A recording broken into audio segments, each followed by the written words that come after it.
Coming up on Discover the World of Communication News, we'll show you how people around American University handled the heavy rain on Monday. Also, we'll take a look at all the construction on campus. Discover the World of Communication starts now.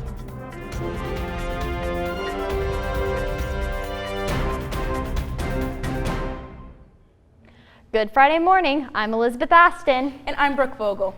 Thanks for joining us. The rain that hit Washington, D.C. area Monday morning turned out to be the most rain ever in an hour in D.C. It was also about as much rain as D.C. normally gets on average for the whole month. A downpour caused major flooding on some roads, water pouring into a metro station, and even water leaking into the White House basement. The rain ruined quite a few commutes. My boyfriend sent me a picture of the Highway 66, which basically turned into a river, so that was kind of insane. Oh, well, the rain was quite something yesterday. It did end up holding me back about 20 minutes. Flash flooding is quite the storm, and so my commute was much longer than it normally is. Once I got here, getting in between buildings getting between, across campus and everything was kind of a struggle with the rain. Yesterday morning, I was driving here, and it affected it by not only making it 15 minutes, but actually like a half an hour or more, just because it was hard to see. You don't have to look far to find construction on the AU campus. As Sophia Sergi reports, the construction will improve the look of campus, but some people are still frustrated by the noise. Construction workers are busy trying to get the new science building ready for AU students. The building isn't expected to open until 2020. Other construction projects on campus include digging underground, which causes some of the sidewalks to be closed. We are installing underground pipes to conduct the wiring for electric purpose. All of the construction causes a few headaches for those who spend time on campus. I have lived in 2 different dorms here, and both times it's been impacted by construction. It's usually just found a way of being in my way walking somewhere, or just noise outside my room, or just construction all over the quad, stuff like that. Once the construction is finished, the campus will go back to being a peaceful area for students to study and hang out. For Discover the World of Communication News, I'm Sophia Sergi.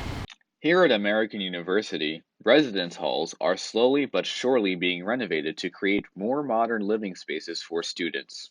Anderson Hall, the largest first-year residence on campus, was recently renovated. However, Letts Hall, which is directly across from Anderson, has not been renovated yet, and residents can see just how much has changed before and after renovations. This is the lobby in Letts Hall. This is the one in Anderson. This is a hallway in Letts. The new hallway in Anderson feels more modern with a new carpet and different lights. The lounges are one of the places with the most changes. Compared to Letts, Anderson's lounges were completely redone, with a new counter space, television, and seating area. The study rooms are also connected to the lounges in Anderson. We spoke with rising junior Eli O'Brien regarding the renovations. I think Anderson looks a lot nicer now. I think it's been totally worth it for the students who live there and for the school as a whole. I think they're doing it in a pretty good way because it's hard to renovate more than just one wing of a building over the course of a summer, and they're trying not to be too disruptive of students living there. It's hard enough to get housing for all the students, so I think they've done a pretty good job. American University is currently upgrading their residence halls one summer at a time. Currently, Cassell Hall is first in line, then Leonard Hall, and then Letts Hall behind me is third in line. Unfortunately, for students assigned to residence halls that have not yet been renovated, the only thing they can do is wait. Students will most likely live in a renovated hall by the time they graduate if the university continues to renovate residences at the current rate. It's no surprise to find politically active people in the nation's capital, and this campus is no exception. Our own Jill Camilleri talked to some young adults about their political involvement. How involved are you politically? Recently just started getting interested into politics. Very involved. 0 out of 10. Not too involved. On a national level, it just kind of feels pointless. I do read the news a lot, so I do stay up to date with most of the things that are going on. I like to go to rallies, and I like to be politically active on Instagram through social media. Since we can't really vote, it's not like our go-to. We watch a lot of Puerto Rican politics more but I pay attention to them. Are you planning on voting in the 2020 election? Yes. Yes. I am 100% planning on voting in the 2020 election. Yes. No, we do not vote for anything, senators, presidents, nothing. We just vote for our governor. That's it. The 4th of July was full of festivities, fireworks, and the release of Netflix's Stranger Things Season 3. In only 4 days, over 40 million household accounts have streamed the new season, and 18 million have already finished the new season. I caught up with a few people around camp to get their reaction to the Stranger Things Season 3. I have not yet. I have not watched the new season. I've watched 3 episodes. I have watched Stranger Things Season 3. I watched it the first day it came out. I've not watched any of it, unfortunately. So I watched the first season, and I really enjoyed it, but I had to watch it with someone during the daytime because I'm kind of a fraidy cat. It was really good. I think this is by far the best season of the show. It was pretty good so far. It was kind of gory. I am shocked. I'm planning on watching it when I get home, actually. The graphics got better over the season. I watched both season 1 and 2, and I don't know, I didn't really like season 2 and just never really got into season 3. Even like the ending still had me like, oh my god, like is this serious? Did they really just do this? I just think it's like really different from the other 2 seasons, and I really like it. When you think of American University, you probably don't think of sports. As Pablo Bauza reports, AU does have a sports presence, but not a significant one. The sports presence in AU is a weird one. Students say that not many people assist to the games, but that they would love to go more. We asked AU students Will Goldman and Frank Pascani about the sports presence in their schools and if it compares to big sports schools like Michigan and Ohio State. I would say it's definitely not the main focus of here, sports. You know, I know there are certainly students who come here for the sports and who want to play on the teams, but it's not a focus of the general student body. I don't know many people who go to different sporting events and stuff like that. I think there's an effort by the university to try and get things going. Like we get emails from Claude Z. Eagle or from Sylvia Burwell trying to remind us that hey, the women's basketball team is playing. Let's try and fill the arena. And so I think it's nice, and I kind of wish I went to more events because I'm a big sports fan, but it's definitely not why people come to the school. So I think that AU doesn't necessarily have the same athletic prestige as our schools. Like you look at Michigan, you look at SEC schools, like Alabama, all these Power 5 FBS schools. I think that AU, because it's in the Patriot League, because it's a smaller size school, and especially because it's in a larger city, that isn't necessarily where the attention is diverted to. It isn't necessarily athletics. There are just more things going on campus, which I feel is why the lack of resources to the athletics department is the way it is. For Discover the World of Communications, I'm Paulo Osa. You won't find a lot of plastic straws in DC, at least ones that aren't biodegradable.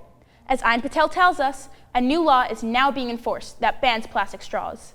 On Monday, July 1st, Washington, D.C. started its fining period for businesses that use plastic straws. D.C. is trying to combat the amount of plastic that ends up going into oceans and landfills, but the ban on plastic straws has affected locals in many different ways. I think it's definitely something that's good for the environment and good for the community as well, to get rid of plastic straws altogether and just use less plastic altogether. I work at the Container Store, and when we get shipments in, we get tons of plastic that don't need to be there, that can, a lot of it can be repackaged to use less plastic. So. Well, for me directly, I manage a bar, so it's had changed a lot of the way we order. Another downside, just from my experience, before July 1st, I had to throw away about 2,000 plastic straws, just dumped in the trash, because there's nothing else I can do with them. I either dump them all in the trash or I get an $800 fine. And while some smaller businesses have been affected in big ways, some larger companies like Starbucks has been tasked with finding a new solution to regular plastic straws. Starbucks has set up a plan, and starting in January, Starbucks stores in DC switched to compostable straws. However, this will only be a temporary solution, and by 2020, Starbucks says it will eliminate straws from its stores altogether, eliminating around 1 billion straws a year. And like Starbucks, many other companies have been switching to paper or biodegradable straws. From DWC News, my name is Ayan Patel. DWC camp curfew is one of the most talked about topics by both students and TAs. Nashla Estefan caught up with some of those who had strong opinions on the curfew, and she captured some of the chaos when curfew is enforced. It's 10 p.m. Do you know where your children are? There, Sarah. No. They got to do. Put him down. Go to bed. Put him down. Put that down. Go to bed. What's your opinion on curfews? Where I feel like certain parts of its setup are not well laid out.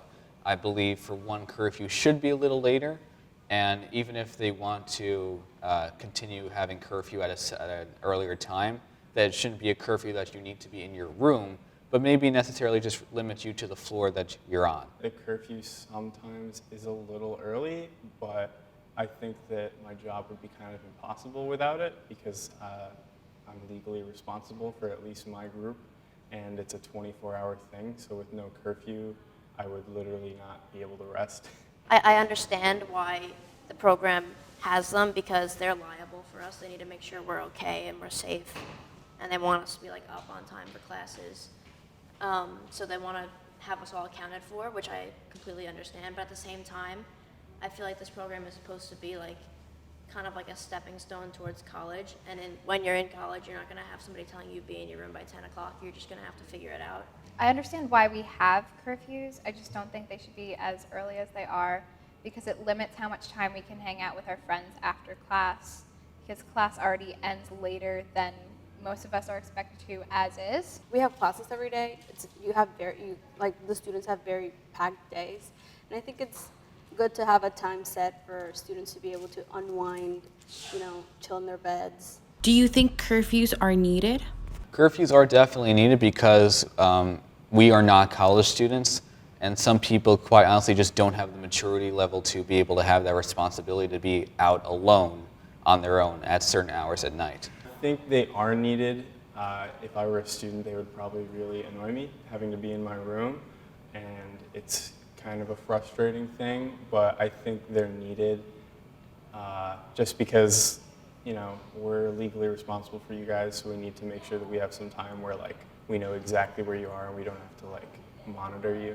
I could see both sides of the argument, and I don't really know. If I had to choose, I don't know which one I would do. As said before, curfews are a topic that make a lot of controversy in our campus. With this, we could see the opinions some students have about this topic. For DWC News, I'm Nashla Estefan. That's a look at Discover the World of Communication. I'm Brooke Vogel. Thanks for joining us. And I'm Elizabeth Aston. Safe travels on your way home, and don't worry about curfew tonight.